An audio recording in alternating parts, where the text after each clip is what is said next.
তোমার তো মুসলমানের কোনো পরিচয় নাই রে বাবা। ও ভাইরা, তোমার মুসলমানের পরিচয় নাই, কিভাবে তুমি নবীর সুন্নতের উপরে খুর চালাইতেছো? একটু কি দয়া লাগে না, মায়া লাগে না?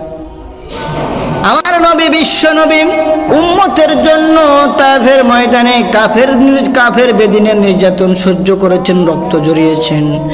রক্ত মুবারক যখন জমিনে পড়ার জন্য কাছাকাছি পায়ের নিকটে চলে গেল, নবীজি তার কাপড় মুবারক দিয়া রক্ত মুছতেছিলেন যেন এক ফোঁটা রক্ত মাটিতে না পড়ে।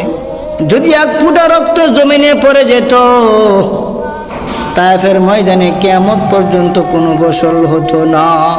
ঘটনা অনেক লম্বা। আমার নবী, মায়ার নবী, মৃত্যুর সময় উম্মতি উম্মতি বলে কাঁদতেছিলেন। আল্লাহ ফেরেশতা পাঠাইলেন, ও ফেরেশতা, বলো আমার নবীকে আমি তার উম্মতের ব্যাপারে অসন্তুষ্ট করব না। প্রত্যেক নবী তাদের উম্মতের জন্য একটি করে দোয়া করেছেন, কিন্তু আমার নবী, মায়ার নবী, সেই দোয়াটুকু তার উম্মতের জন্য রেখে দিয়েছেন। নবী বলেন, আমি আমার উম্মতের দোয়াটুকু হাসরের ময়দানে আল্লাহর কাছে সুপারিশ করব, সেই দিন দোয়া করব। আমার নবী দোয়াটুকু রেখে দিয়েছেন।